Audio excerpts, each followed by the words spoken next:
my YouTube channel. This is Jacob Cast 2024. Going to do my Monday Night Raw review. We're going to talk about the show tonight. We're going to talk about some of the news and rumors.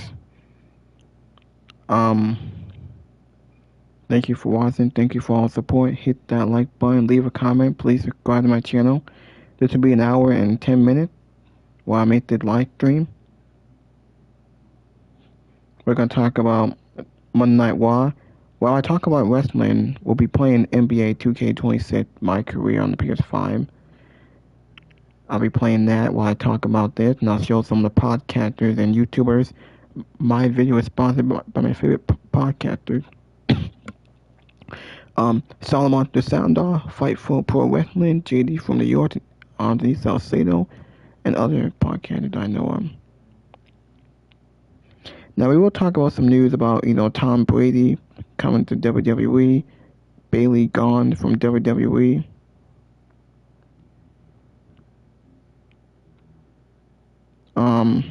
Ed Bailey Willie gone from the company. Tom Brady training for WWE match. Bailey leaving WWE.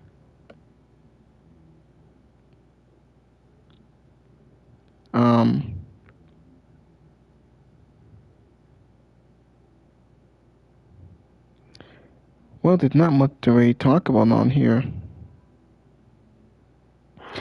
Monday Night Raw wasn't that good. This show was a slop. It was shit. It was pretty much an afterthought, a letdown. I don't know what the hell was on this show.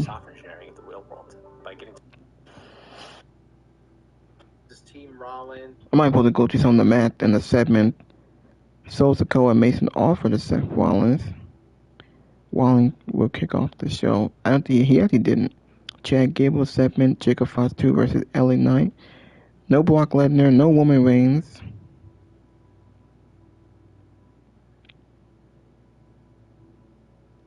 I might be able to go on some of the podcasters. Maxine would end up slapping Otis. Tozawa would launch himself at Bron Breakker. I must admit, it is a bit weird seeing Bron Breakker kind of going from mixing it up with CM Punk and Seth Rollins to now here he is getting... With Mike Santana winning the belt in New York, they fucked up. And they tried to cover it up. And they got burned two months later. And then one streamer got fired. You know the deal. He goes on Busted Open. Makes the claim this year after the... I'm trying to fast forward through commercials where I could and take care of other things in the house while I could. They did a few Unreal promos. I know that. It drops tomorrow, the new season that's all about John Cena and his farewell tour. I'm very interested in how they're going to spin that one. I really am, and I'm sure. Yeah, we got the WWE Unreal Season 3, that comes out tomorrow on Netflix. You know what, I might as well just get right into this review of Monday Night Raw. Was that the opener? It might have been. We got the Vision versus, I think it was Braun Breaker and Austin Theory versus Otis and Akira Tozawa, and I think the Vision got the win. Braun Breaker delivered an epic spear to Otis. The Vision stand tall. Austin Theory, Logan Paul, he's still hurt. Braun Breaker, Maxine Dupree. No Paul Heyman. Paul Heyman pretty much out the Vision. He's not with them. He's not even coming out with them. He wasn't in a vignette hyping up the Brock Lesnar and Open Family match. But Paul Heyman is the advocate. He's back with Brock Lesnar. He's not with the Vision no more. Good, he's not needed with the Vision. It makes no sense.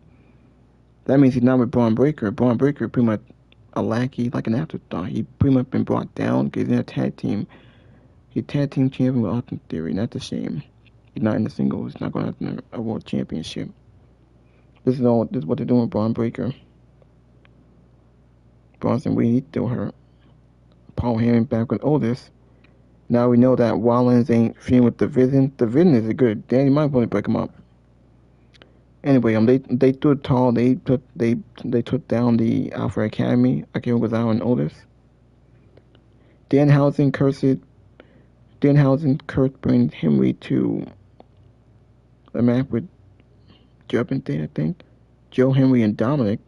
And then we got JD McDonough versus Open Femi. Open Femi destroyed JD McDonough in practically a squash match. He beat him. Rollins refused Solo Sikoa's help again. The Bloodline. Is Solo Sikoa practically turning babyface, trying to align with Seth Rollins, saying I can help you beat Roman Reigns? We had a pretty good tag team match with Penta and Chad Gable versus Ethan Page and Rusev. Penta and Chad got the victory. Chad Gable tapped out Rusev. That was very good. They're hyping, they're really building up Chad Gable real good. They're protecting him and Penta for the match at SummerSlam. That was the only good match that I think was actually pretty good and worth my time. Danhausen and Liv Morgan helped Joe Hendry to defeat Dominic. Obviously, they're setting up Io Sky and Liv Morgan at SummerSlam for that championship. Hopefully, Io Sky wins. I think we got like 2 weeks. I know we got this week, and then next week might be the final week. So we got like 2 weeks until SummerSlam. I assume next week we'll get Brock Lesnar and Roman Reigns on the show next week. I think next week is the go-home show, I believe. So yeah. Now the main event was Jacob Fatu and LA Knight. The Bloodline, despite Solo Sikoa, Jacob Fatu got the win. He beat LA Knight. Then we had a brawl with Jimmy and Royce Keys and Solo. Jey Uso, Yeet Man, he came out. And we got a big brawl here. The OG Bloodline stood tall. The Usos and Fatu, they all stood tall. They beat up Solo, LA Knight, and Royce Keys. I don't know who the heel and who the face here. I really don't. Solo practically turned babyface. Royce Keys, he a babyface. LA Knight's a babyface. But isn't the Bloodline babyface too? Or they turned heel? I mean, Roman Reigns not really a babyface. He's kind of a heel. So it looks like they practically are heels. They were practically the only thing. There was nothing good on this damn show. This show sucked. This show was actually a waste of time.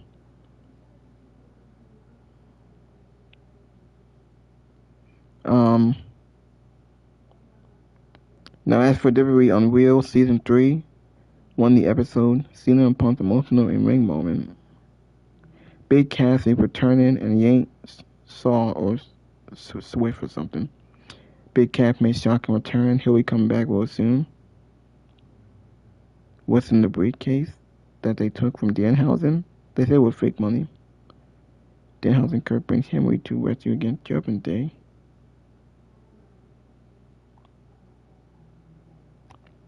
Oh yeah, I forgot. We had Javon Evans and Dragon Lee versus Division. I think Division won.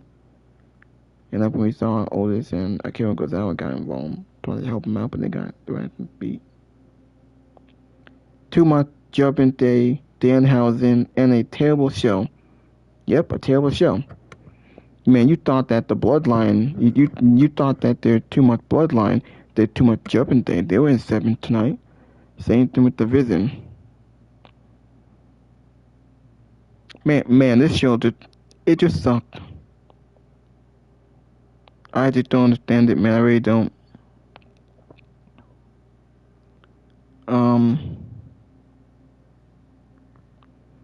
Gonna have to watch something.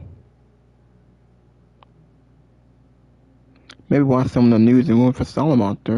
Was Dynamite really a bad day coming? People said. AEW redemption petitions. $80,000 want WWE to assure a Japanese wrestling promotion. The only thing missing was Bass at the Beat tag team match. Reacting to that ending from Sunday Night Main Event. Okay, might well watch some of these here. Nursing feel like a nightmare? I gotta show y'all some of the news and rumors. So let's watch Solomon. For a legal hand. Now, with all my computer issues I was dealing with in the middle of this week, I was not able to go live for the Dynamite stream on Wednesday, but lucky you get my thoughts here instead, and I got a lot of them. First of all, they scored a big audience last week for their Beach Break episode, their biggest in at least 2 years.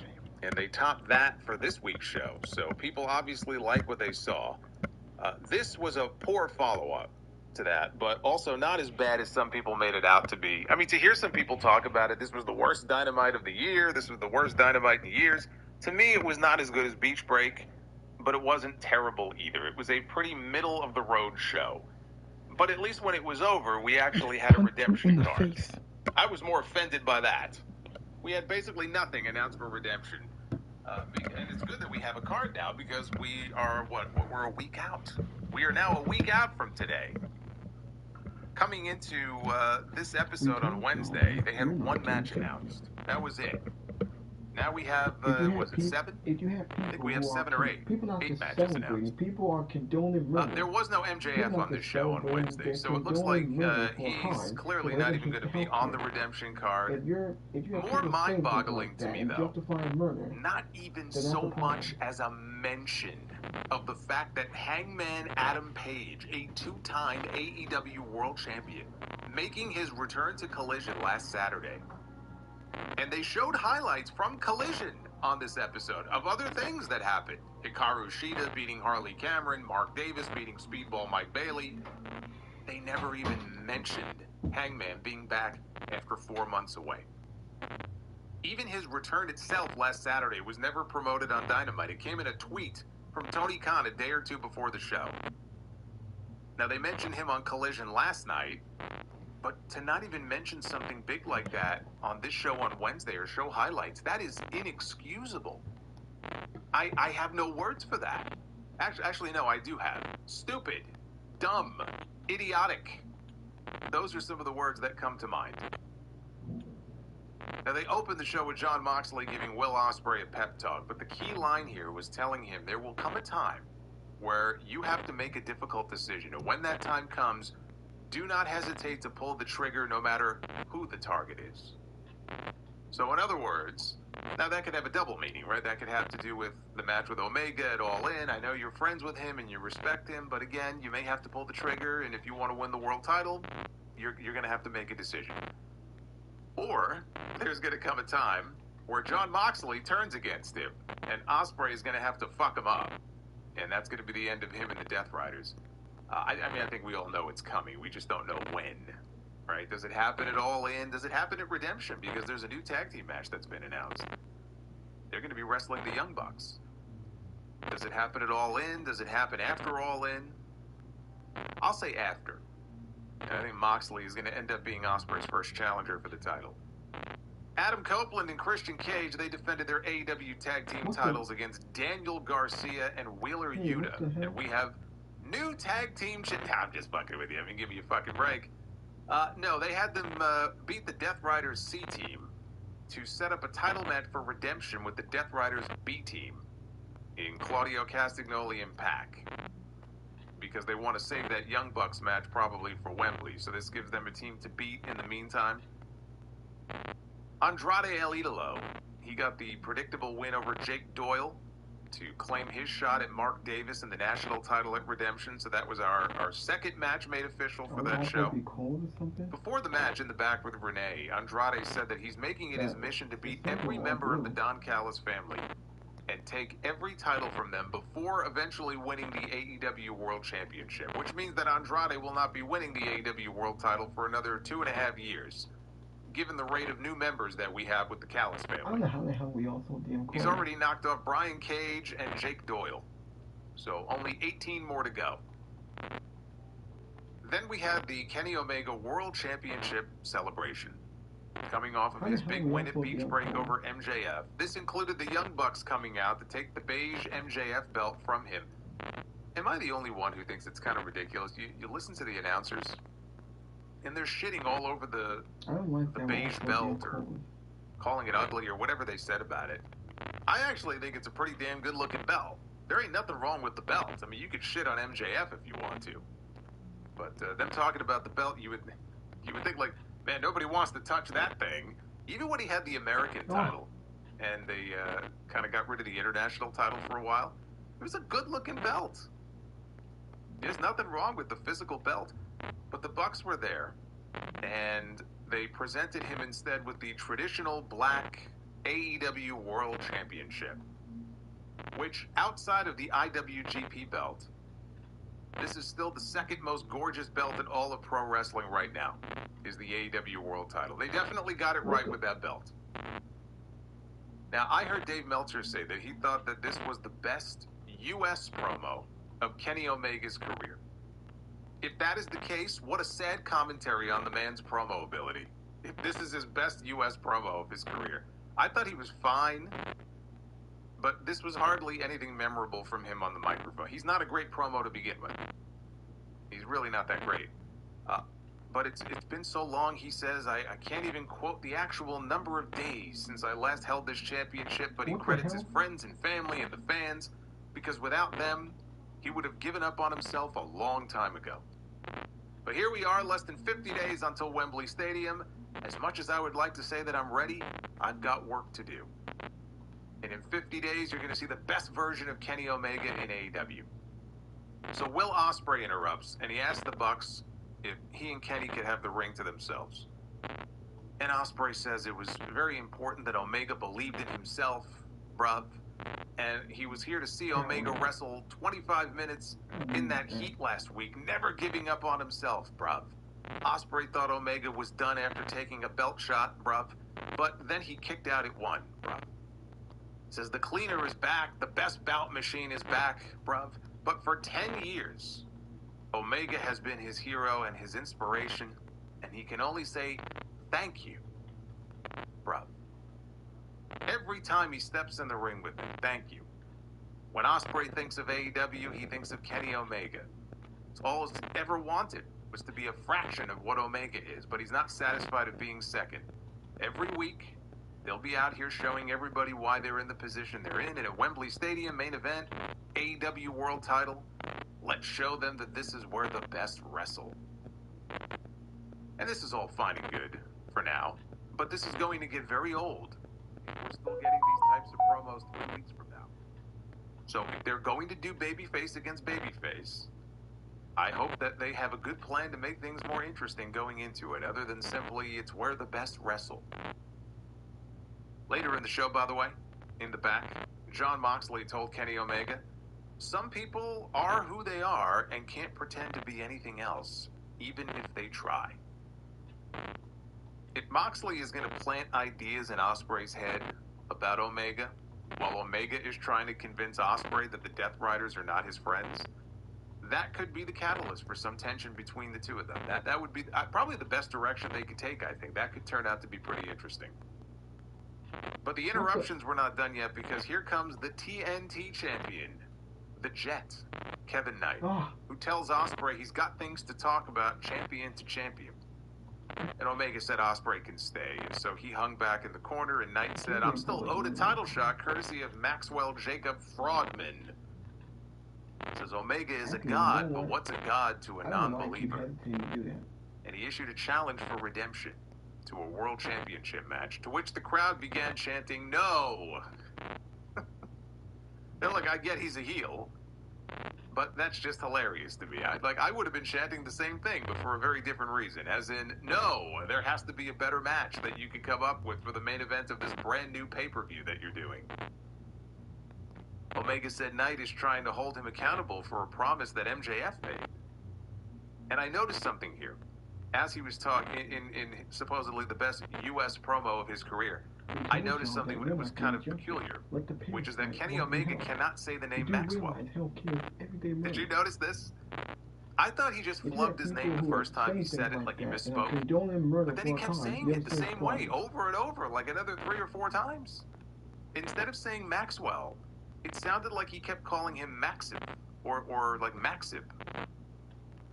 Very strange. I mean, at that point, just call him Max. Because you're going to try to hold me to his word? We're not going to do that. But maybe I'll give you a shot just because I'm a nice guy. Maybe because the first time I laid eyes on you, I saw something special.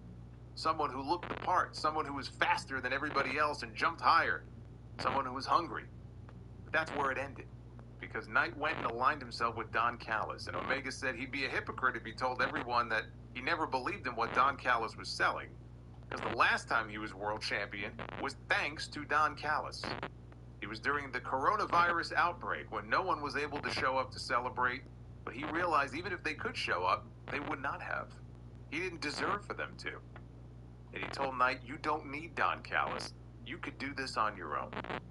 And Omega said, call MJF what you want, but he wasn't a fraud. He defended his title when he said he would. The only fraud that Omega sees is Kevin Knight. Deep down inside, the shit that Knight is spewing is not coming from the heart. Call him crazy, but he thinks there's a lot of good left in this man's heart, and you don't need a guy like Don Callis to beat Kenny Omega. But if it's going to be us at Redemption, he wants the Jet, Kevin Knight. He doesn't want Don Callis' bitch. You want to be Jet 2 belts? Do it on your own.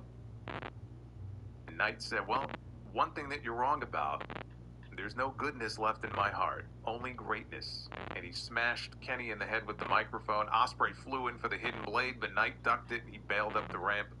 But then Darby Allin flew out and he attacked Kevin Knight on the ramp because those two are actually feuding right now. Brian Cage, he attacked Darby from behind. Here comes Rocky Romero and Trent Beretta, who get laid out by Omega and Ospreay. Here come more members of the Callis crew, but the Death Riders come out. They join Omega and Ospreay in the ring to keep them at bay. Another episode of Dynamite, another week where I'm not sure if I'm supposed to be cheering for the Death Riders or booing the Death Riders. You have them in the opening match against Cope and Christian playing heels. Same with Claudio and Pac. But here, they're treated like baby faces. This segment was too long. It was like a WWE opening promo segment long. When it really didn't need to be, but it served its purpose, which was to give us our main event for Montreal on the 26th. And so for the third time in less than a year, we have the TNT champion challenging for and losing to the AEW World Champion. Closing up.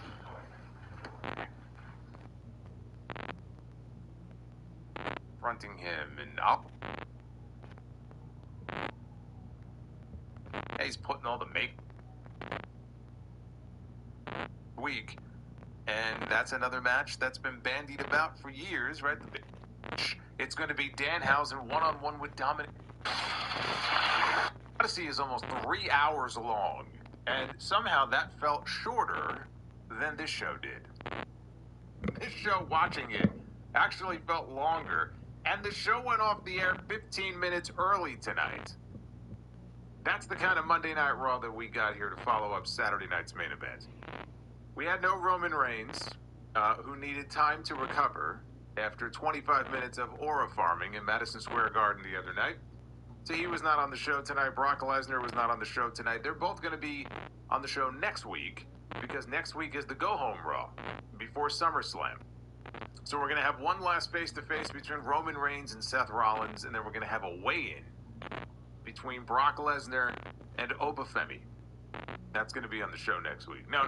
Tonight, you see, was Raw is Danhausen. Let me tell you, if you are not a fan of Danhausen, this was not the Raw for you. And if you are a fan of Danhausen, you probably won't be for much longer if they continue to run him into the ground. There had to be a minimum 4, maybe 5, minimum segments with Danhausen on this show. Multiple segments in the back, multiple segments in the ring. Then they announced that at SummerSlam he's going to have a match. It's going to be Danhausen one-on-one with Dominic Mysterio. That's now been added to the SummerSlam card because they're continuing this storyline about the $100,000 that Danhausen stole from the Judgment Day off air. How many months ago now? I don't even know. I thought this was all wrapped up at Saturday night's main event, but apparently not.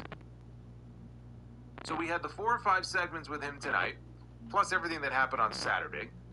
We have the match with Dom coming up at SummerSlam. And next Monday night, we are going to have Danhausen singing, because Danhausen is going to be in concert with Joe Hendry, or as Michael Cole called him tonight, Joe Henry. It's all Danhausen all the time. Boy, they are determined to run this thing into the ground and make it so that I don't even want to see him on TV anymore. I actually sometimes feel like I'm one of the people who doesn't mind getting doses of Danhausen on the show. They are this close to making it where I don't want to see him on my television screen anymore. They take something that's fun or special or works and they just run it into the fucking ground. Ridiculous. All over this show tonight. You know the biggest sin of this episode was, the biggest sin of this episode of Raw is that it was boring as shit, and it made me less interested in SummerSlam. It should be the opposite. You should be getting me more excited for SummerSlam. They took a step back and did the exact opposite here with this show tonight. So that's not good. Also, very interesting, no women's matches on the show tonight. And the one woman who just turned heel, coming off a huge win at Madison Square Garden over Bayley, was relegated to a segment during the commercial break tonight, where she briefly interrupted Sol Ruca and she vowed to get back the championship that once belonged to her. It's too bad none of that actually happened on the television show.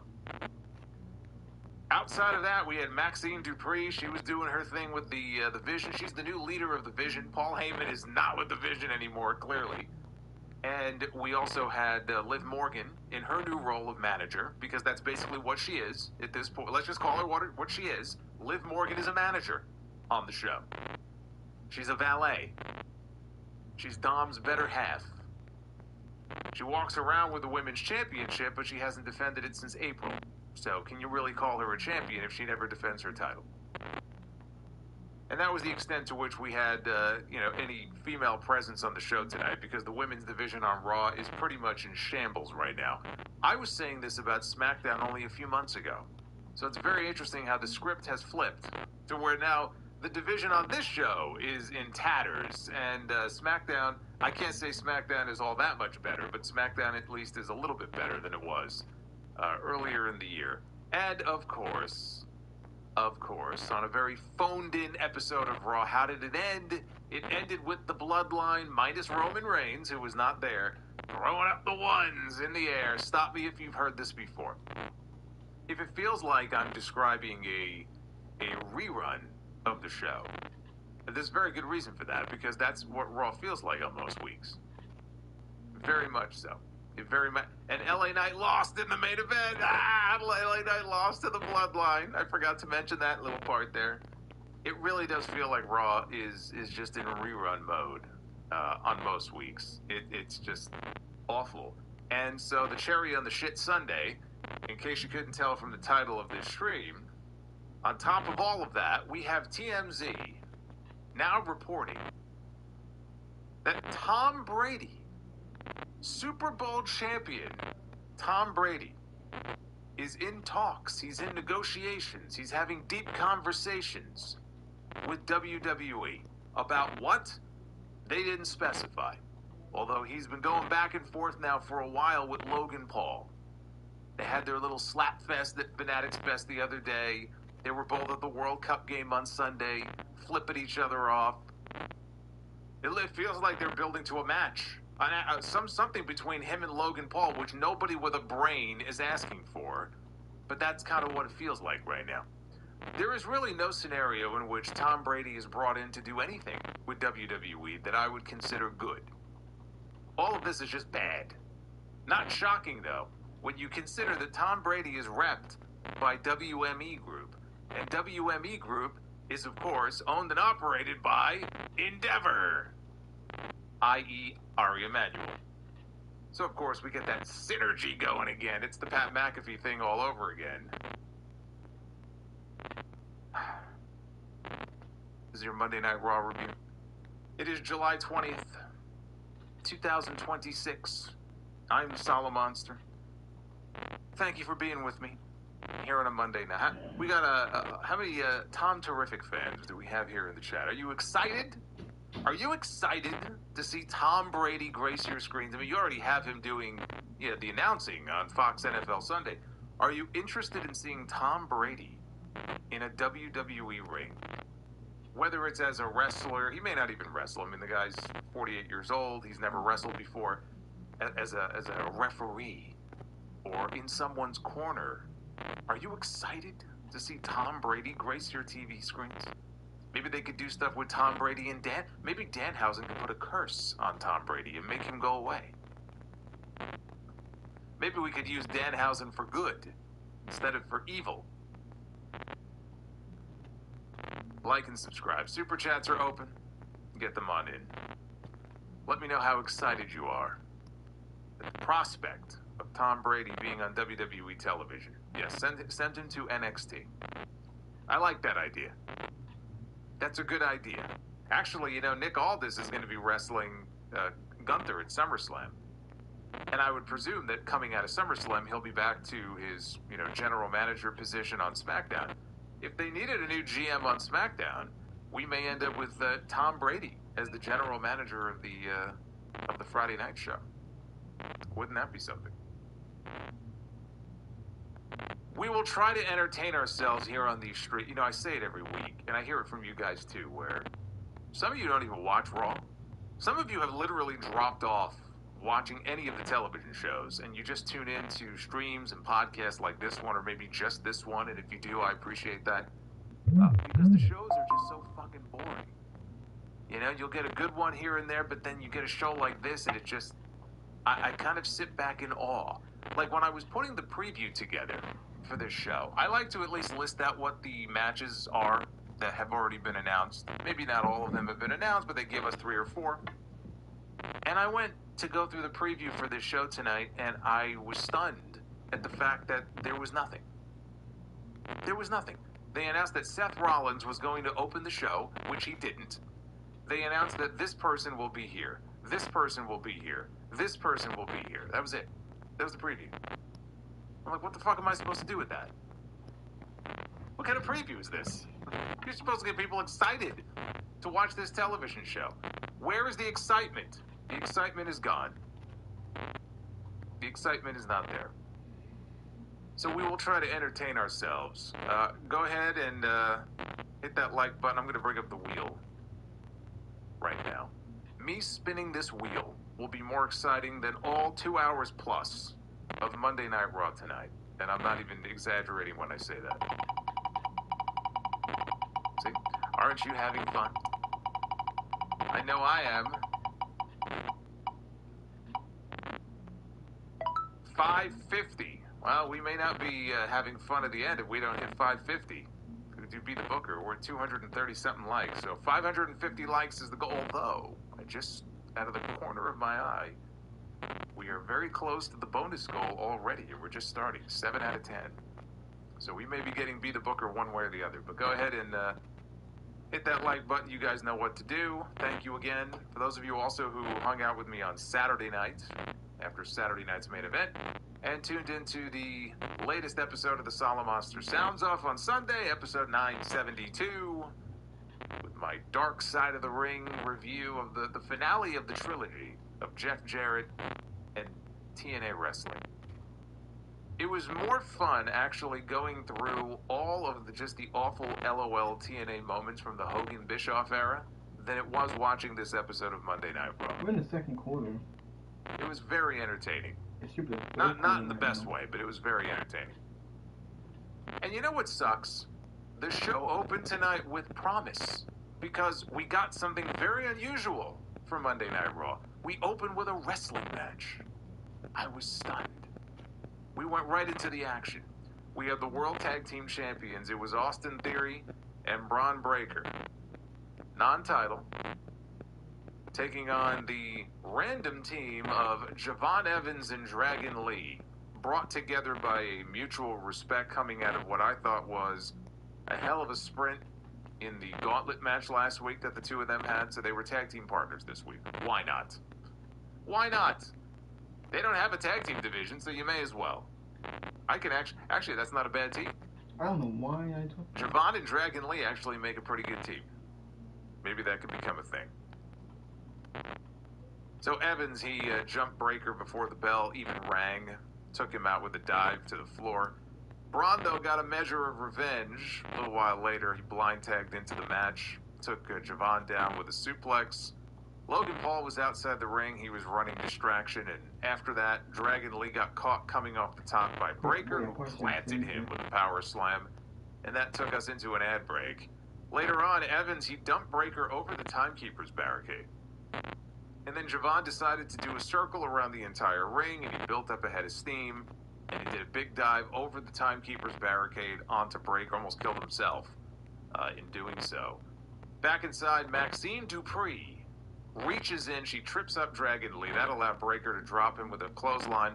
Evans then got killed with a We're in the spear. second quarter. Then the super spear, the getting turbo to that spear by quickly? Braun Breaker followed onto Oh, Dragon Lee, cut him in half, and that was the end of Javon Evans and Dragon Lee. Hey, X-Mega, man, you missed a hell of an open. This was my favorite episode of Raw all year, X-Mega. Everybody in the chat will tell you all the wonderful things I just had to say about this wonderful TV show. So, after the match, Alpha Academy comes out. Here comes Otis, here comes Tozawa. And they make the save because the Vision was continuing their beatdown on Dragon Lee. Otis was dropping everybody, he was knocking everybody down. And then Maxine got in the ring and she slapped Otis. Otis, though, and Tozawa, they ended up outside there clearing off the announce desk. And Otis is going to deliver a powerbomb to Theory through the desk. Breaker, though, rounds the bend, and he spears Otis down to the floor before he can do anything.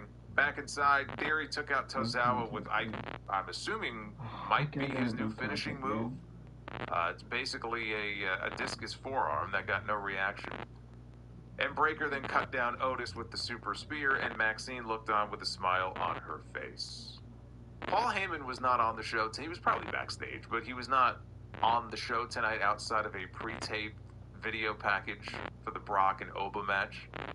So that could be why there was no interaction with him in this group here. But based on what we saw last week, where he basically blew them off and said, "What do you need me for?"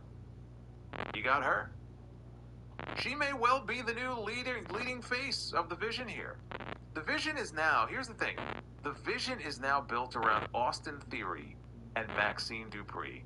Braun Breaker, he feels like he's his partner, but he almost feels like a bodyguard now for Theory. He's playing he's playing third fiddle. What am I talking about? Third fiddle. I didn't even know there were three fiddles. Third fiddle to Austin Theory and Maxine Dupree. What are we doing here? I don't know. There's your obligatory Vision segment for the week. We go backstage after this. We go from the Vision to the Judgment Day, from the Judgment Day to the Bloodline, from the Bloodline to the Vision, and the Vision to the Bloodline, from the Vision to the Bloodline, and the Judgment Day pops up in between. I feel like I'm just being bounced back and forth between the same factions over and over again. I'm pretty sure all three of them, have overstayed their welcome.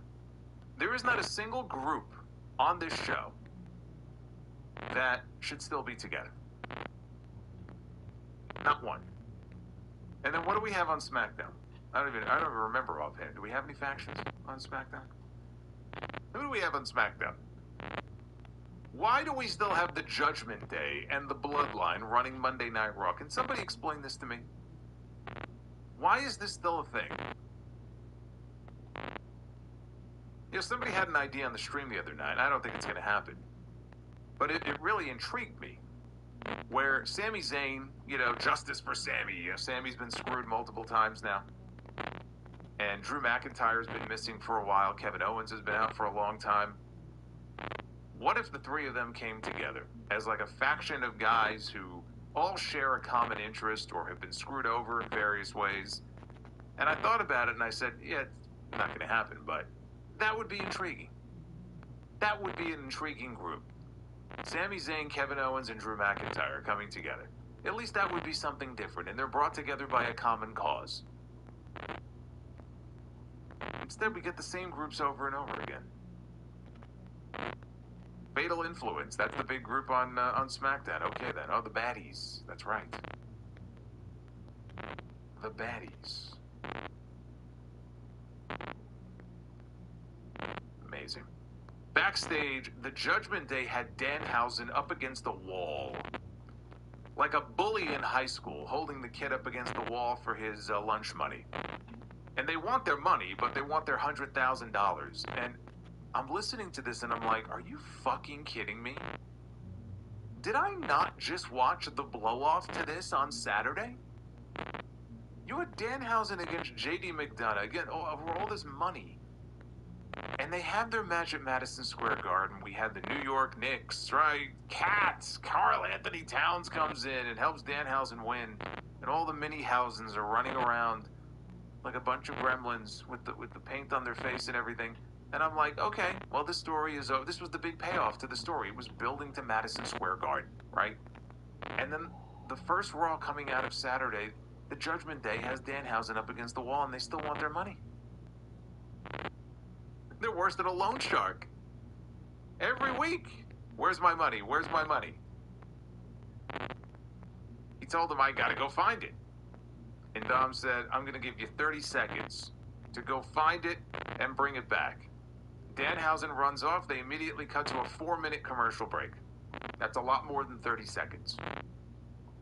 First, though, we got another vignette for the return of Big Cass. Or Colin Cassidy, as we saw in some of the clippings that they showed. We had our first vignette last week. There was no sign of Enzo Amore. It was strictly Big Cass. And I thought, okay, well, this week they'll probably have one for Enzo and... Right, because both of them have been rumored to be coming back, and it's hard for me to imagine that they're going to bring them back after all these years, but keep them completely separated from each other. I suppose they could, but it would be very surprising. So this was, again, just entirely about Big Cass. And in this one, they were highlighting some of the personal issues that he's had, and that really led to the end of his last WWE run. He had torn his ACL. Then later on, he had substance abuse issues with alcohol that was well documented. And again, at the end of the video, they flashed that August 3rd date, which is the Raw coming out of SummerSlam. That is where he will be making his return. No Enzo here. It's that the voice in the narration sounded like Enzo to me. I couldn't tell if it was him or not, or if it was Cass himself. It sounded a little like Enzo. He may have been the one doing the narration. I still think he's coming in. But if this is, you watch this segment, and your takeaway from it is that he is coming back as a single. I think that's great news. If that's what's going on here, I think that's great. Abu Sika says, Bukaki. I'm the Bukaki ghost. There he is. Yeah. Go ahead, get it out of your system. The Bukaki ghost, he's getting it out of his system early. This is not the television show that I would be getting orgasmic to. If this was a great Raw, I could understand the ghost coming out and, touching himself and doing all the things that he was just doing. This Raw does not get anybody excited, though. So I'm a little surprised to see the ghost there. Hey, Venom Kitetsu, thank you. Because Venom Kitetsu not only dropped the 69 on me, but he also hit the goal. The bonus goal, rather. So yeah, if he's coming back as a single, I think that's great. You've heard me talk about my reasoning for it. I think that's, just going to be better for him in the long run. And Enzo could do something else, or Enzo could be with him, again, in his corner. I think that's fine. But the tag team division, it's a dead duck right now on this show. That'll be good for a little bit, and then it won't be. So we'll see. We'll see if we get an Enzo vignette, or maybe they're going to save him as a surprise. But I can't imagine that if he's coming in, they're not going to be together. So we get a recap of all of the Danhausen stuff. You're going to hear me mentioning his name a lot here in this review. So after all the Danhausen, JD McDonough stuff from Saturday night's main event, he comes out to the ring. And he's got a leather satchel or bag or whatever that apparently has lots of human monies in it. And he said, look, I don't want this money anymore, but I also don't want to give it to the Judgment Day. So he says, would you fans like the money? Corpay started with one purpose, to help businesses. Basically gave off this energy like they're going to like it anyways. They're gonna like it anyways. No, you can't do that now. And you're starting to see a shift in the momentum, a shift in the conversation now. AEW, their numbers are increasing. Their ticket sales are increasing. As I sit before you, All In currently has sold more tickets than both nights of SummerSlam. Not combined. WWE's gonna play that crap. Combined, we have 50, 60,000.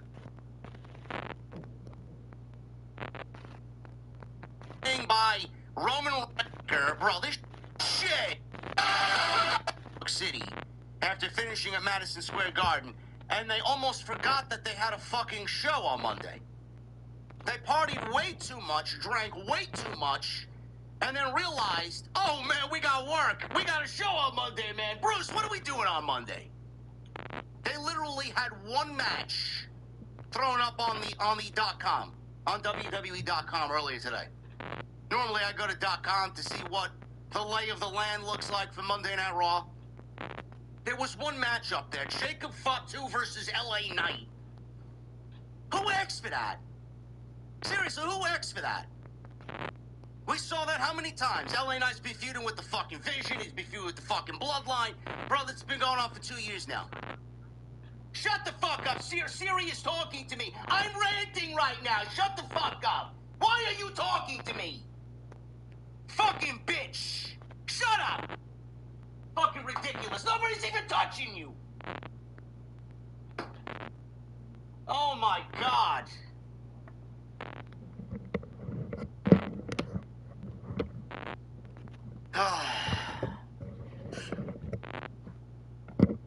Does anybody's phone go off like that?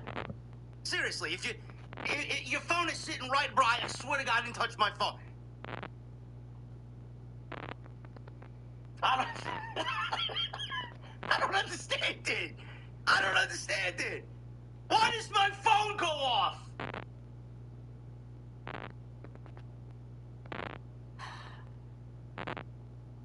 You heard that, right?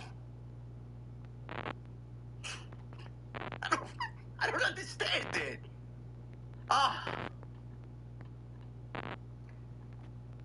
Bro, we got 5 Judgment Day segments tonight. Legitimately, 5 Judgment Day segments. When I saw J.D. McDonough booked against Obafemi, I knew exactly what type of show we were going to get. I don't even know why you show up to work. There's no thought process, there's no creativity, there's no fun. This is not fun. He wants us to have fun with the show. This isn't fun. 5 Judgment Day segments tonight. 5 Judgment Day segments that nobody asked for. They're feuding with Danhausen. Feuding with Danhausen over human monies.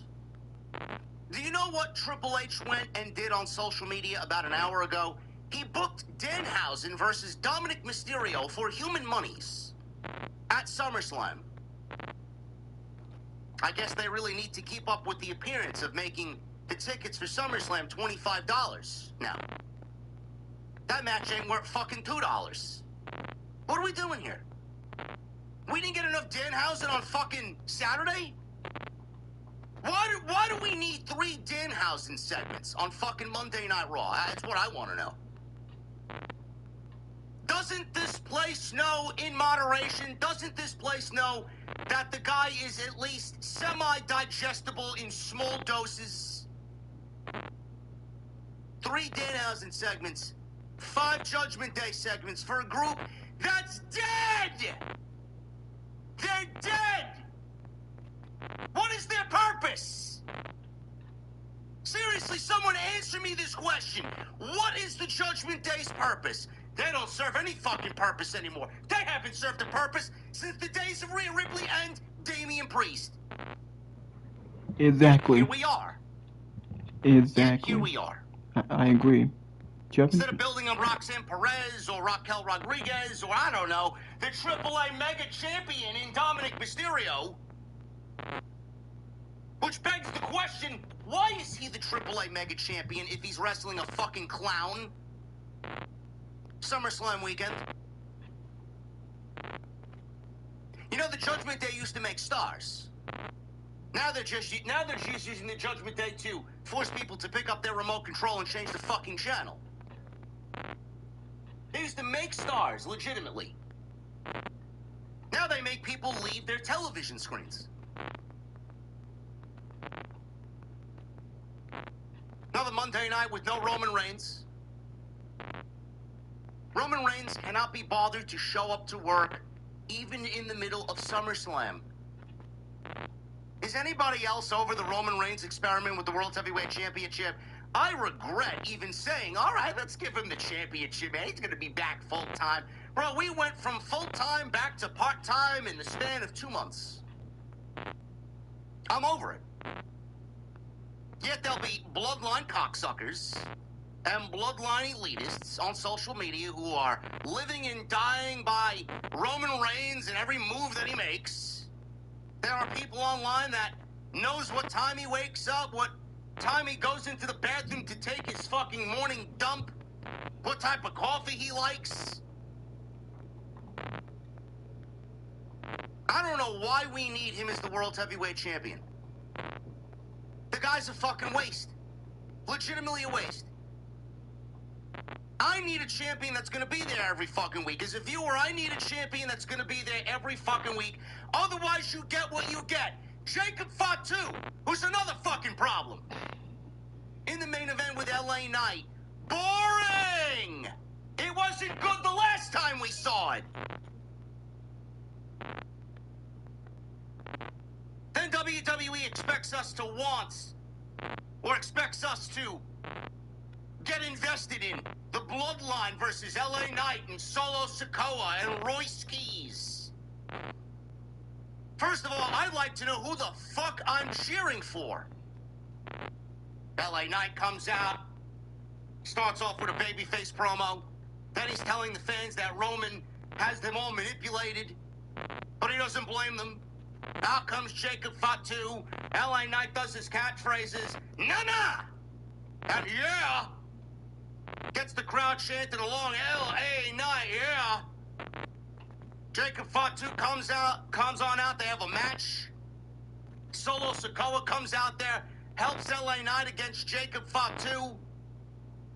Jimmy Uso comes down, Jey Uso comes down, his music goes on. Everyone's fucking yeeting in the crowd, he's yeeting.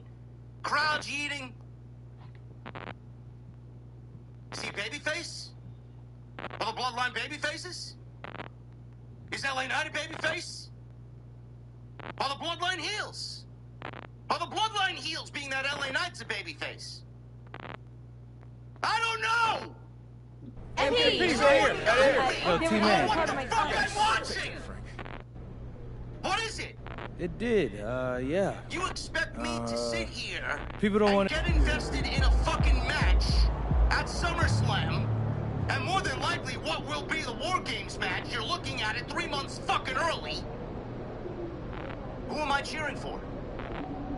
Who exactly am I cheering for? Who am I rooting for? Fuck do I know? Same thing with AEW. Same thing with AEW. I don't know what the fucking Death Riders are. 1 week they're fucking heel, the next week they're babyface. On the same fucking show. One segment they're heel, the next moment they're babyface. Cope and Christian, tag team champions. Claudio's out there attacking Cope and Christian, who are as babyfaces come. Then the next segment, you got Jon Moxley defending Will Ospreay, standing next to Ospreay and Kenny Omega. What the fuck are they? What are they? Next week, Roman will throw the ones up. Everybody's acknowledge him. Acknowledge me. But he's a babyface. But then I got these guys out here super kicking LA Knight. Solo Sikoa, is he a heel or babyface? We don't fucking know. What is he supposed to be? He just left the heel faction. Now he's a babyface because he's aligned with LA Knight. He wants Rollins on the team. But then you got Yeet Man out there doing this. I don't know what the fuck's going on.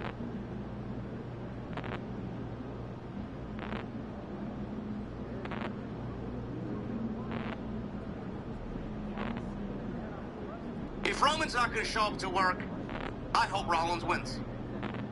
At least Rollins will be there full time. Which I know is, I mean, that's like wishing upon a star type shit. Rollins ain't winning at SummerSlam. I know that, you know that. The guy doesn't show up to work, why the fuck is he the champion? What difference does he make on Monday that someone else is not? Someone explain this to me. Has he made a huge difference on Monday night? Have the ratings gone through the roof? Or have they gone down? He's never there. I don't know what the fuck they expect of him.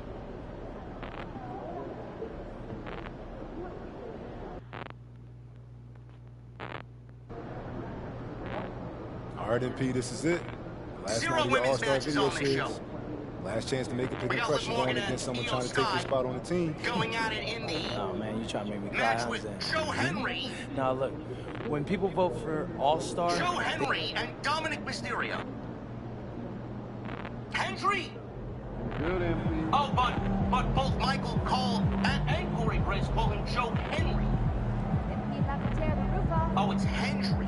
Oh, well, how am I supposed to know? I'm told he's Joe Henry. I believe in Joe Henry. No women's matches. And the one sole women's match that they booked next week is a rematch from 2 weeks ago. This show sucks. From top to bottom, this show sucks. They got Braun Breaker in a fucking tag team with Austin Theory. Otis and Tozawa are probably going after the tag team championships. That's problem number one. Braun Breaker's in a fucking tag team with Austin Theory. That's problem number two. Get him the fuck away from these guys and get him with Paul Heyman. Javon Evans, another guy who's just fucking floating around doing whatever they ask him to do. 1 week he's a tag team with Dragon Lee. The next he's in a fucking gauntlet match.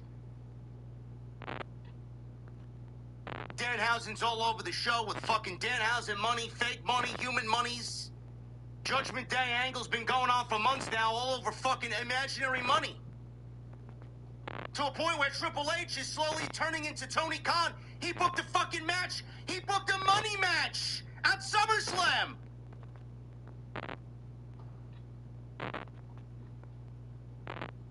We got another Can They Coexist story here with Penta and Shad Gables. They teamed up tonight. Didn't we just see that on Saturday? We had two teams with the Can They Coexist. Now we got another Can They Coexist with Penta and Gable. Alba wrestles J.D. McDonough in another squash match.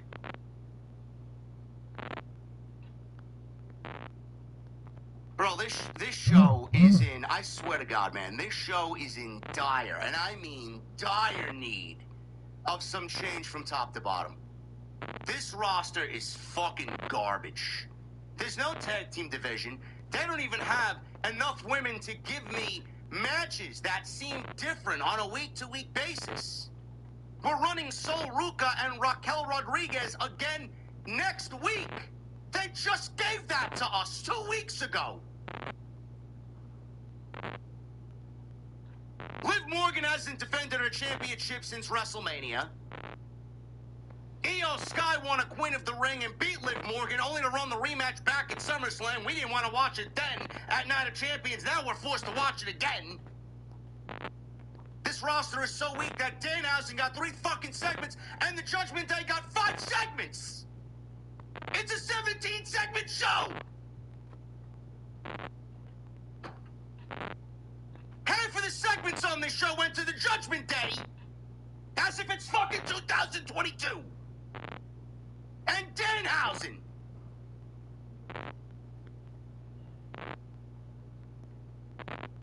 And then LA Knight. And Jacob Fatu. Bro, what have they done to Jacob Fatu, bro? What have they done to Jacob Fatu? The guy comes in, they get him off slow, start him off slow, then he starts to build some momentum. He gets into the fucking WWE title picture with Cody and Drew McIntyre, only to beat McIntyre at WrestleMania, get moved to Raw, lose to Roman twice, get on his knees, bow down like a bitch. And now he's become a fucking mute.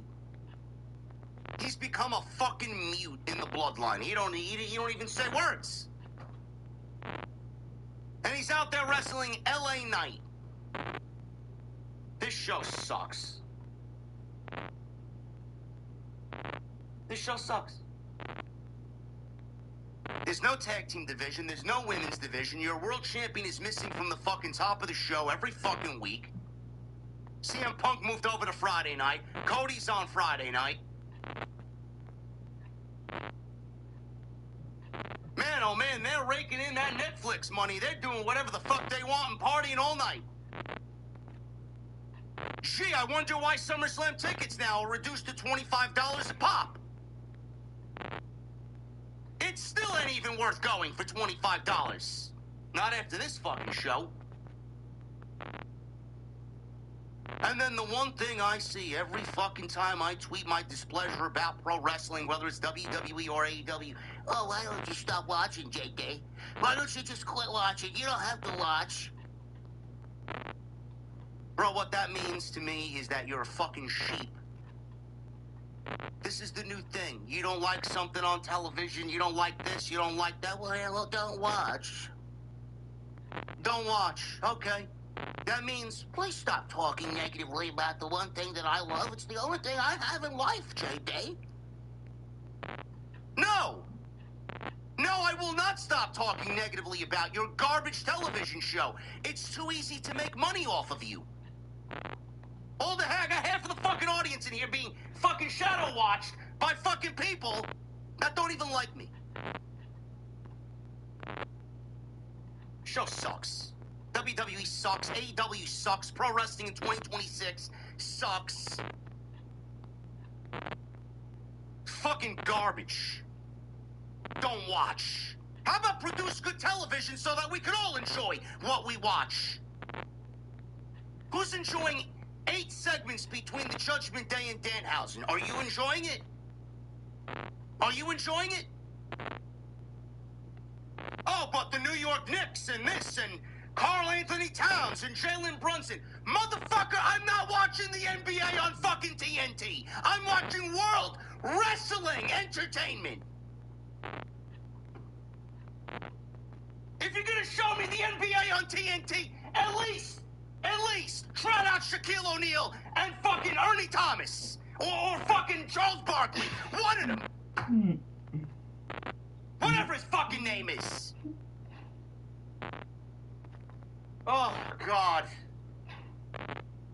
This show sucks, dude. This show sucks. This show sucks.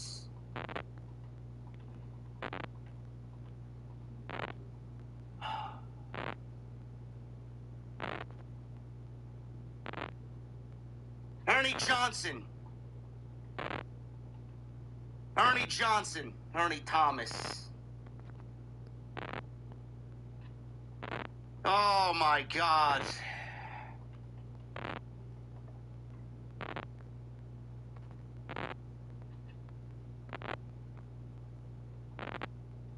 We'll get you through the show tonight. We'll go over exactly what happened on this deplorable episode of Monday Night Raw that they didn't really piece together until maybe an hour before the show. And you thought AEW had problems. WWE's got a lot of problems. Just as much as Mr. Khan over there. We'll talk about... Yeah, and Tom Brady's next, yeah. Yeah. Okay, yeah, this one, WWE is in discussions with Tom Brady. Who asked for that? Who asked for that? Guy slaps Logan Paul at Fanatics Fest. I cringe. Legitimately douche chills all over my body watching this fucking absolute dog shit.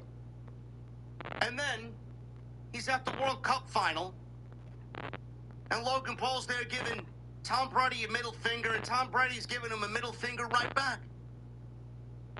Who asked for this? Who legitimately wants to see Tom Brady on WWE television? After all the celebrities that they brought out, forced to sit there at Madison Square Garden so that WWE can pretend to be mainstream cool. And after all the celebrity appearances that you got going into WrestleMania, you genuinely want Tom Brady. I can't wait for Tom Brady and Logan Paul to build for their match in Saudi Arabia so that they can entertain the king in Saudi Arabia at WrestleMania 43. I'm telling you, chat, get ready. This is going to be the worst WrestleMania of all time. Of all time. You thought WWE's bad. Now, wait till they have to build to Saudi Arabia's WrestleMania. Bro, they'll be digging up fucking people who can't even walk straight to walk down that aisle just to give these fucking people $250 million, $300 million worth of WrestleMania. Who do you think they're paying for? Fallon Henley? Who do you think they're paying for? Fucking Lyra Valkyria? Get the fuck out of here. You gotta be fucking kidding me.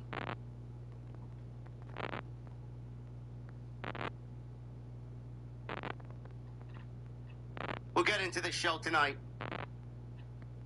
I really don't even want to entertain anybody tonight, man. I feel like shit. I got a sore throat. I'm coughing.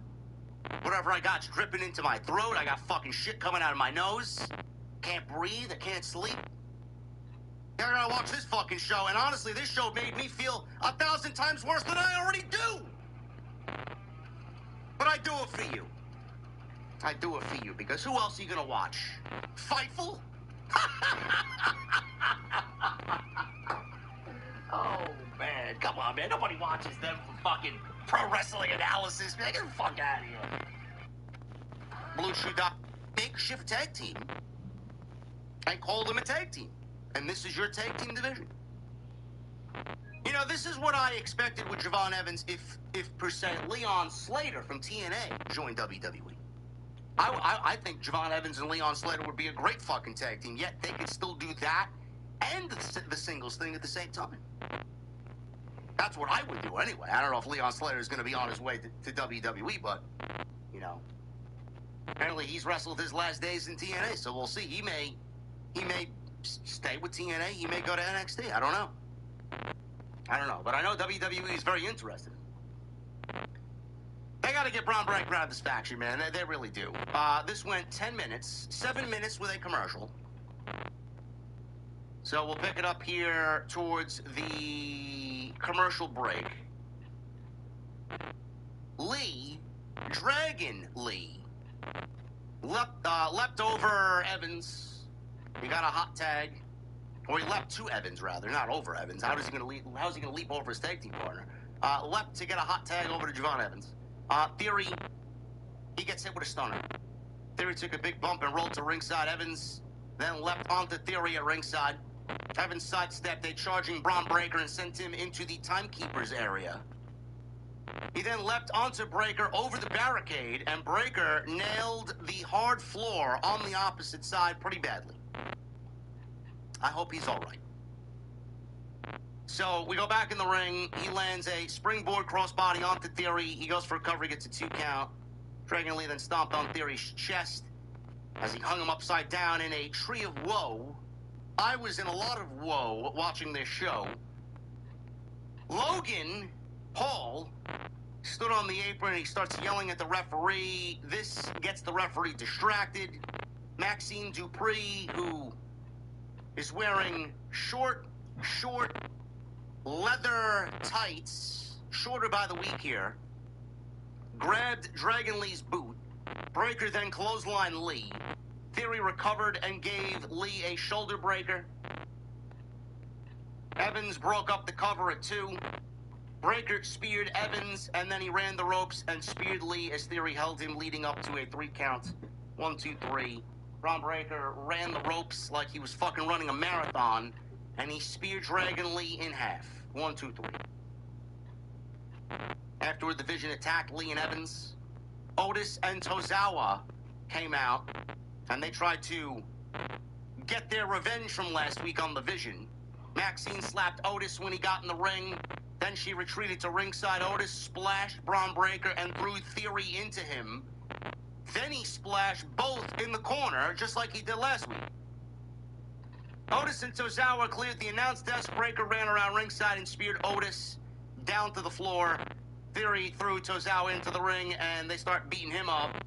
Theory then noticed Otis crawling into the ring and starts trash-talking him. Maxine sat on the top turnbuckle to watch as her boys beat down her former boys. Theory told Breaker, break him. This show broke me. Breaker then gave Otis His running rope spear back and forth, and full steam ahead.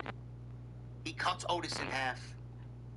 Theory then goes over to the top turnbuckle, bro. I swear to God, man, there may be something more to this that we are not really privy to. Theory went over to Maxine and grabbed her off the top rope, bro. He had legitimately, and I'm not even fucking around, he legitimately had 2 palms full of her fucking ass in his hands. There may be something going on there that we don't really know at all. Make your assumptions.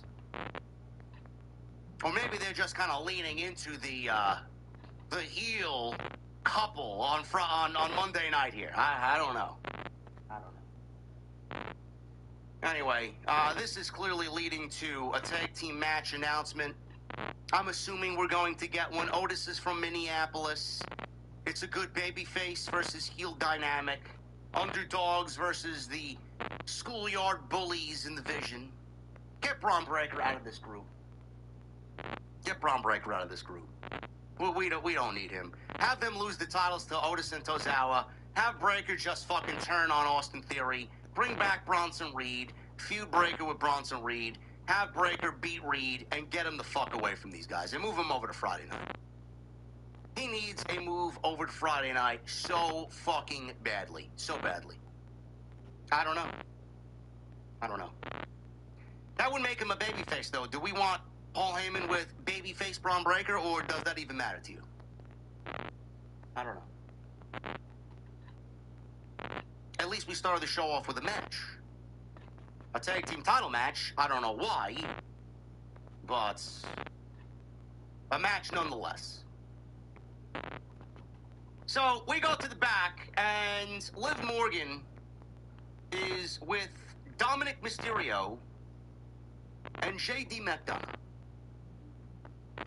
So they confront Danhausen. JD McDonough backs Danhausen against the wall. They're tired of the tricks. No more Cathausen for Carl Anthony Towns. No more Mini-Hausens. Judgment Day wants their money back. Danhausen says he doesn't have it. Liv Morgan then threatens to hit him with the Women's World Championship. That would be more work than you've done elsewhere with that championship. I'm sure the title would love that. She's going to hit him with the title if he doesn't return the money. Danhausen wants JD to let him go. I'm going to go look for it. So Dominic Mysterio then says, you have 30 seconds to go find the money, or else we'll have JD break your jaw. That actually sounds pretty good, if it keeps him off the fucking show. That way they don't have to hear about his stupid curses. Danhausen says, deal, and he runs away to go find the human monies.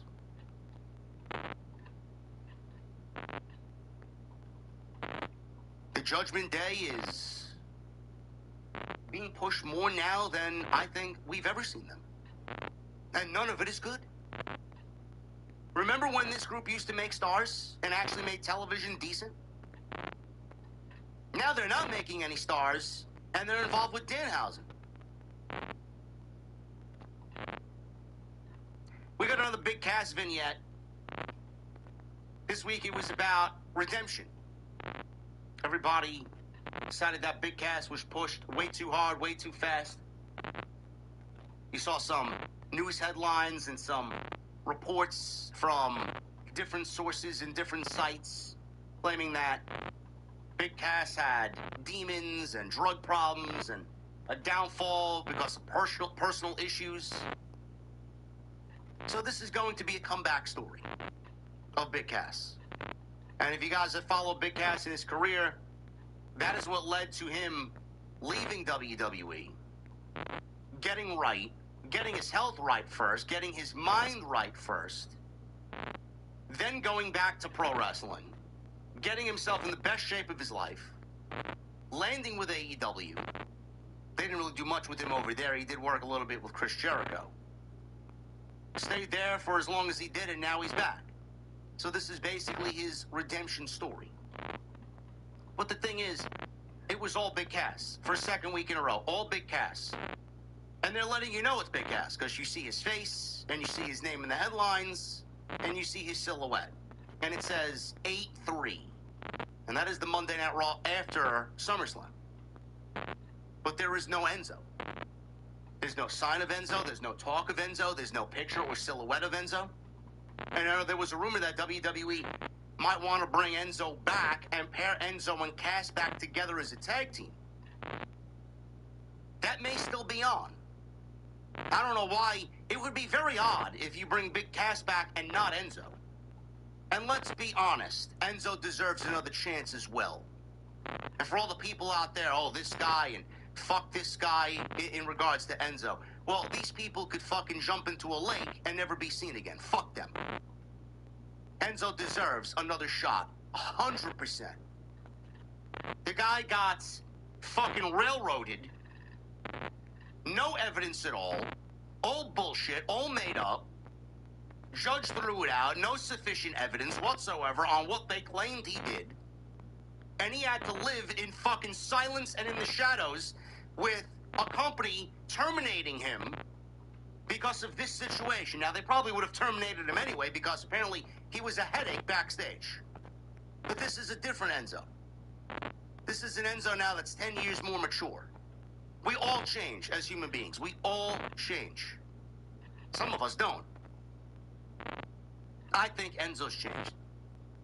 And I think Enzo needs another opportunity. But it's very odd to me if they don't bring Enzo and Cass back together. Now, do I want to see them as a tag team together? Yes. But then you run into the question of what tag team division is there for them to really build around Enzo and Cass? There isn't a division. And there will not be a division. And WWE has shown no signs of rebuilding a tag team division. So maybe they bring Cass back and Enzo is more like a mouthpiece who sometimes gets involved. Maybe sometimes they'll team together. They won't be brought back as a team specifically, but it'll be Cass with Enzo and not Enzo and Cass. I don't know. Just very odd that we have not heard a single thing about Enzo, unless WWE wants to really kind of keep the Enzo thing hush-hush. Like, they'll let you know Big Cass is coming, but they want to keep Enzo a surprise. Maybe he does come out with him on A3. I don't know.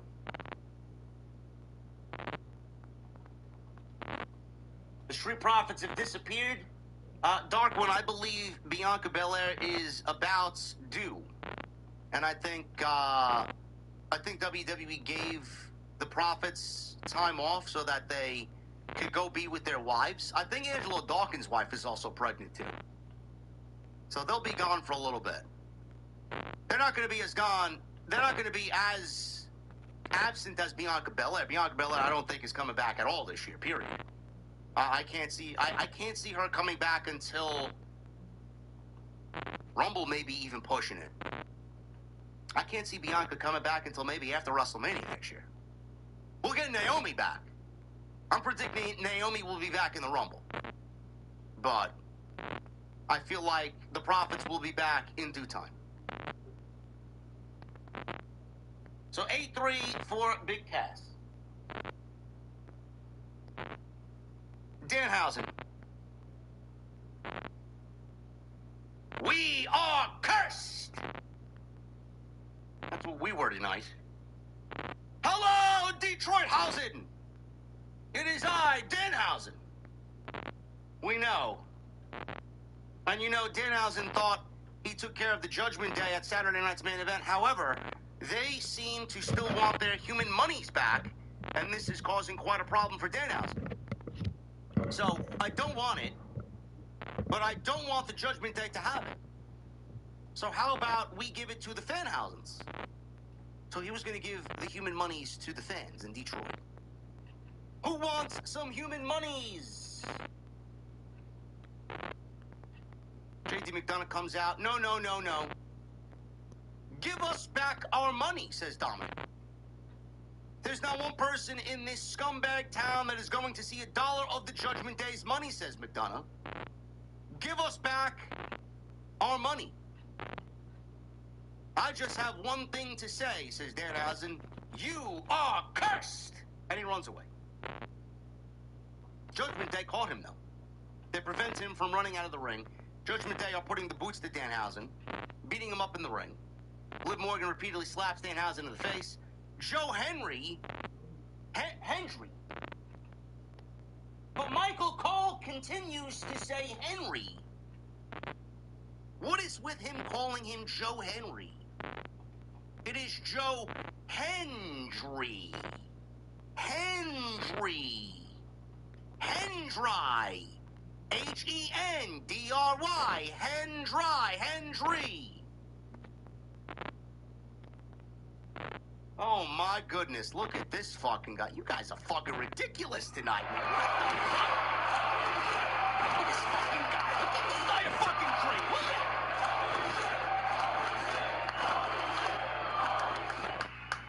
Oh my goodness. Jason Barker with a $100 super chat. JD, I haven't forgotten about you. I've been taking a break from wrestling. Wrestling hasn't hit for me. I found out at my job that AEW is doing a permanent residency in Jacksonville, in my hometown, for Ring of Honor.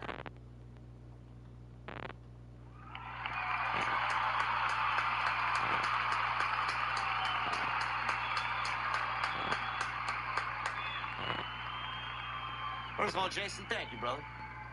Second of all, you probably got more people living in your household than people attending the Ring of Honor tapings. I would not be running to Daly's place or wherever, Universal Studios, wherever they're holed up in now, doing the Ring of Honor tapings. Do you believe that they promoted Athena as the longest reigning champion in pro wrestling? To who? To the 7 people who attend the Ring of Honor tapings? The only people watching Ring of Honor tapings are the 5 people that work at Fightful and maybe 2 geeks from Reddit. That's it. Give me a break. Jason, thank you, brother. I appreciate you being here. I love the energy tonight, guys. You guys are fucking killing it. I haven't even done anything. You guys are great. I believe in Joe Henry. Do you believe?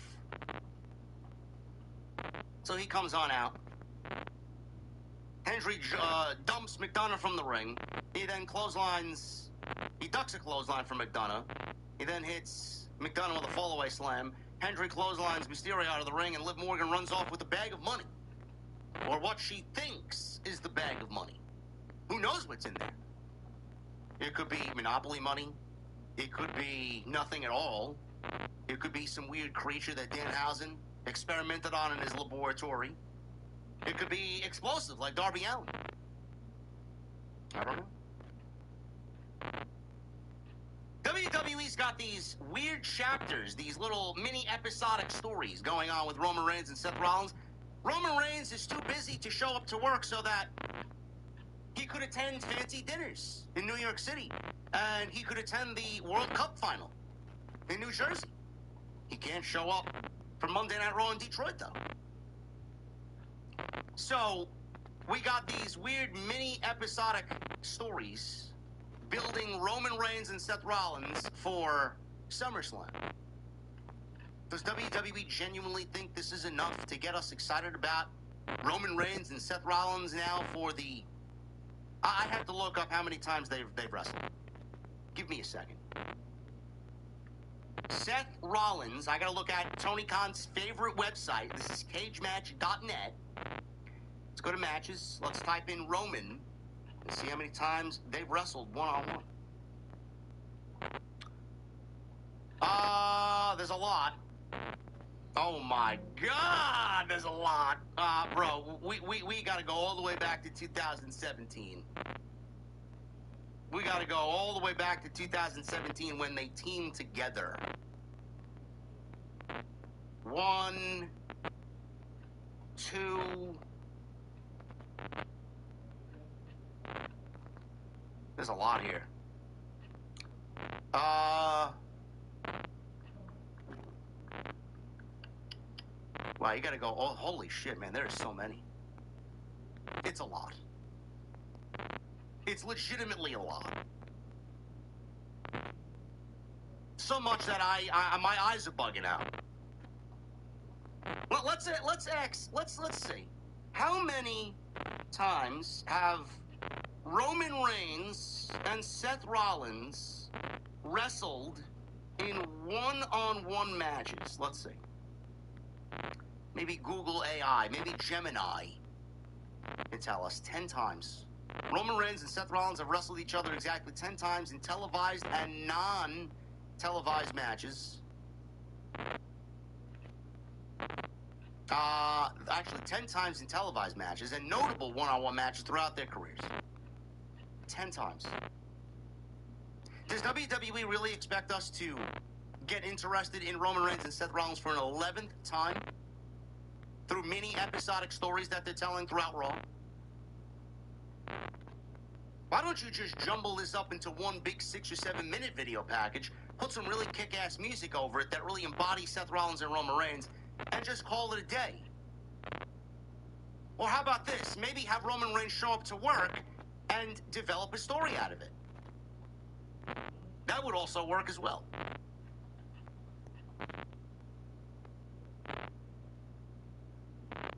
So, we go backstage. More Judgment Day slop. Judgment Day runs into Adam Pearce, and he's pissed. He's tired of the money. It's ruining the show. The human monies are ruining the show, says Adam Pearce. Okay. Judgment Day gets into a shouting match with Joe Henry and Danhausen.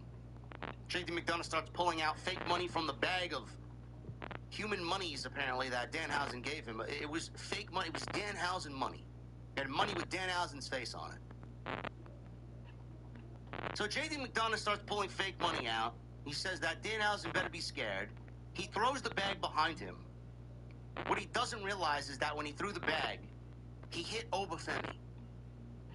Yes. Obafemi was standing in the distance, and he threw the bag behind him, and it hit Obafemi. So Oba asks J.D. McDonough, is this your bag? Oba says, I should kill you right now. Pierce tells Oba, well, you could settle that in the ring right now. Oba loves the sound of that. Dominic starts complaining that's not fair. Pierce says that Dominic can face Joe Hendry later tonight. That sounds like money to him. That may be the only person that thinks that. Pierce tells the Judgment Day, it is official. Go to the ring. So Obafemi destroys J.D. McDonough. This match went maybe, 90 seconds? Maybe. Oba threw Dominic over the top rope. Referee called for the bell. Oba went after JD with some of his big moves. Delivered those big roaring elbows. Sit out powerbomb. Fall from grace. 1, 2, 3. And that was it. That was it. You knew what type of show you were getting when they booked Obafemi versus J.D. McDonough on the show. No more nonsense, no more bullshit, all this fake money stuff. The real money is at Hell in a Cell. I'll see you there, Brock. That's what Oba said into the camera after this match was over. So he's basically burying everything he just did in the last 2 segments. Thank you for telling us it's all bullshit, Oba. I appreciate that. Country singer and longtime wrestling fan Darius Rucker will be performing the national anthem at SummerSlam. I can't hate on Darius Rucker, bro. Hootie and the Blowfish? How many Hootie and the Blowfish fans? I'm not a fan of Hootie and the Blowfish, but how many Darius Rucker fans out there? He's not my cup of coffee. Can't hate on him though. I know people that are big Darius Rucker fans personally. Seth Rollins, Solo Sikoa, and Jacob Fatu. Who?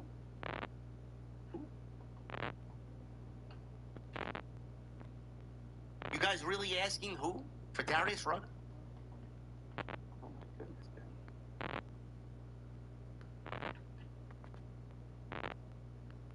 Solo Sikoa, Seth Rollins, and Jacob Fatu. So Solo, he jumps the barricade. He's invading Raw. I'm not even supposed to be on this show, but listen, I got a proposition to make. So we call Seth Rollins out. So Rollins is out. He gets into the ring. Solo, since you don't go here, that's a Bianca Belair line. It doesn't work unless Bianca says it. You don't even go here. Let me be the first to welcome you to Monday Night Rollins. Now, since you're on my show, what can I do for you? Are we talking or are we fighting? I don't think Rollins should talk anymore, period, during this entire build with Roman Reigns. I'm here to talk. I'm not here to fight, but hear me out. I know you're focused on getting ready for Roman at SummerSlam, says Solo. But you gotta understand something. It's not just you versus him. It's not one-on-one. It's you versus the whole damn bloodline. It's 4 against 1. And I know what they're going to do. I know how they think. I know how they move. I know the game plan. Trust me, I was a part of it. And Seth, they're going to make sure that you don't stand a chance at SummerSlam. But it doesn't have to be like that. The reason I called you out here is to tell you I can watch your back at SummerSlam. Solo, I'm not gonna lie, says Rollins. You make a lot of good points. You're right about Roman Reigns. You're right about the bloodline. You're right about the fact that maybe if we work together, we can do something special, man. You know what? Let me think about it, Oos. Let me think about it. So Solo prevented Seth from walking out of the ring. Think about it. There's nothing to think about, Seth. It's written on the walls. Trust me. That's the game plan. It will work. Look, the same thing you did years ago for Cody to defeat Roman, I can do the same thing for you. So he's basically telling Seth he could be his shield.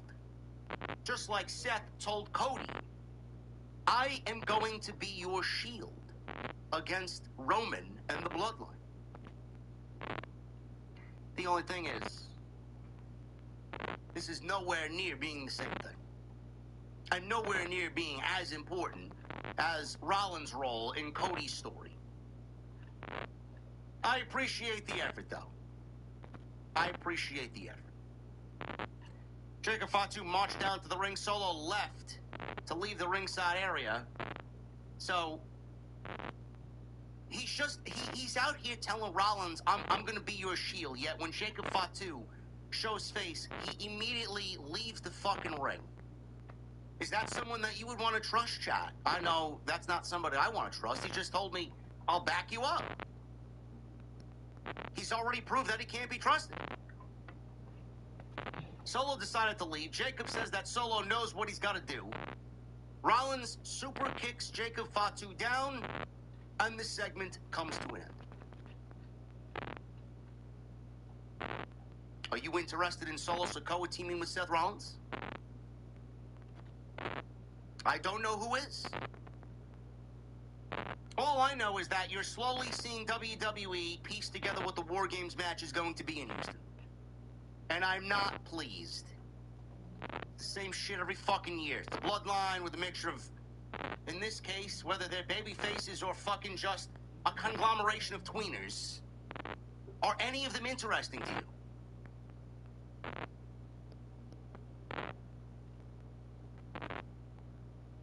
Chad Gable and Penta. Can they coexist, pal? Against Ethan Page and Rusev. You know, I saw a lot of people complaining that Ethan Page changed his theme music. I mean, they didn't really change it all that much. It's still basically the same. I think it sounds better, honestly. I think his theme music actually sounds better now than it did then. They don't got that stupid voiceover. Ego! And then whoever's talking in that, I guess it's him talking, right? They remove the ego. Did anybody really enjoy his old theme music? It sounds like they just updated it like they updated LA Knights.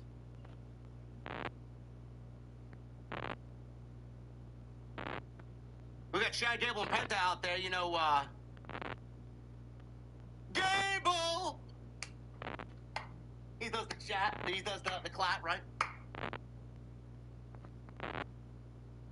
MP right here. I know you hear me. Frank. Here I am. There we go. Hands down, everybody. All right. You talked pretty openly about getting off to. This was actually a Let decent me help you match. understand something, Frank. Can't really hate on what they did here. They worked a very good team. Yeah, Strauss, talk to me, bro. We'll pick it up after the commercial. Rusev. Yo, shout out to the squad, bro. Like, really, T? Rusev then shoved Gable into Penta, knocking Penta to the floor. They tried to, I guess Rusev tried to play it off as if Gable did it, you know, purposely to Penta, but Penta's not stupid. Gable put Rusev in an ankle lock. Ethan Page tried to break the hold. Penta gave him a Mexican destroyer. This was fucking great. So, the dude's got the ankle lock on, and he jumps off of Gable's back to deliver a Mexican destroyer to Ethan Page. So Gable had the ankle lock on Rusev, and he springboards like he's fucking Jeff Hardy off of Gable's back into a Mexican destroyer on Ethan Page. It was great. Just a great spot. So Rusev tapped out. They worked well together. Gable handed the IC title to Penta, shook his hand, and he tried to get the fans to clap with the Gable theme song.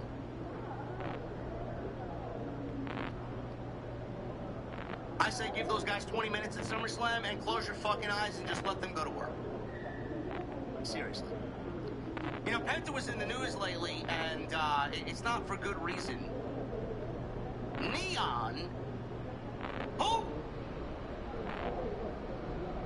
Oh, some reality streamer who basically is a nobody. They took him off the streets. Why is he popular? Does he do anything specific? No?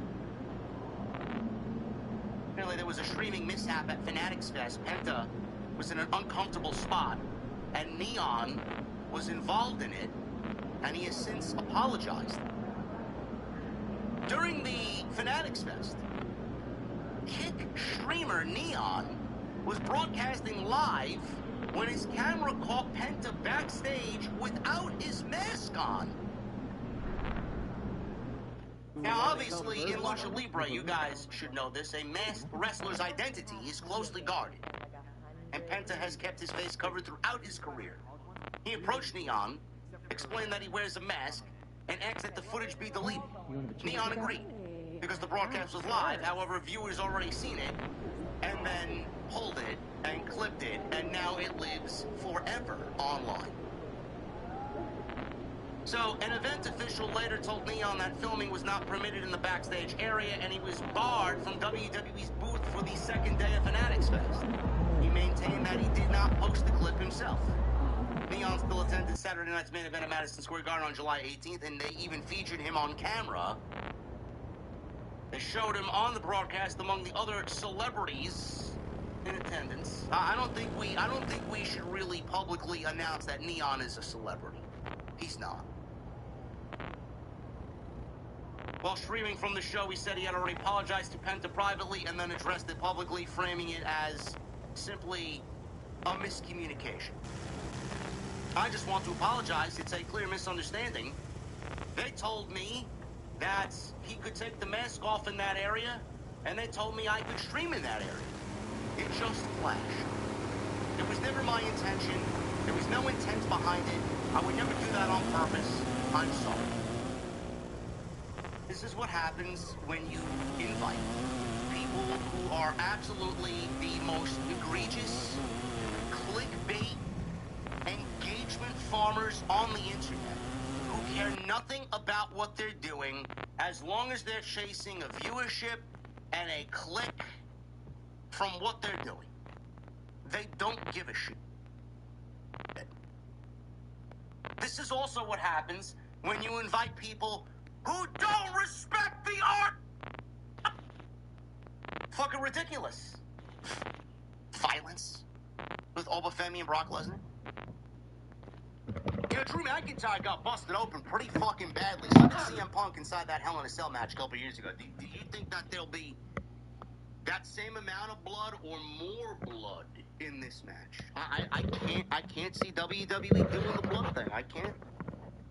Maybe there'll be a little blood, but the way he's making it sound, it's like they're gonna fucking destroy the entire cage.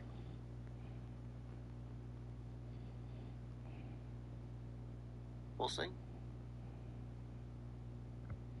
Joe Henry against Dominic Mysterio. I don't know who asked for this, but here we are. Here we are. Pick it up after the commercial break here because you always know they go into a commercial break. Every match on Raw goes 10 minutes. If it's one of those matches like Oba and JD McDonough, 60 seconds, 90 seconds tops. 10 minutes. Everybody's allotted 10 minutes, and then you got to get 3 minutes of commercials, and then it's only 7 minutes from what we watch, from the start of the bell to the end.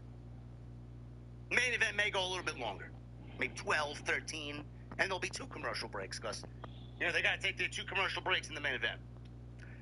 So Henry, he comes back, he kips up, he lands his spinning clothesline, which he calls his hit single.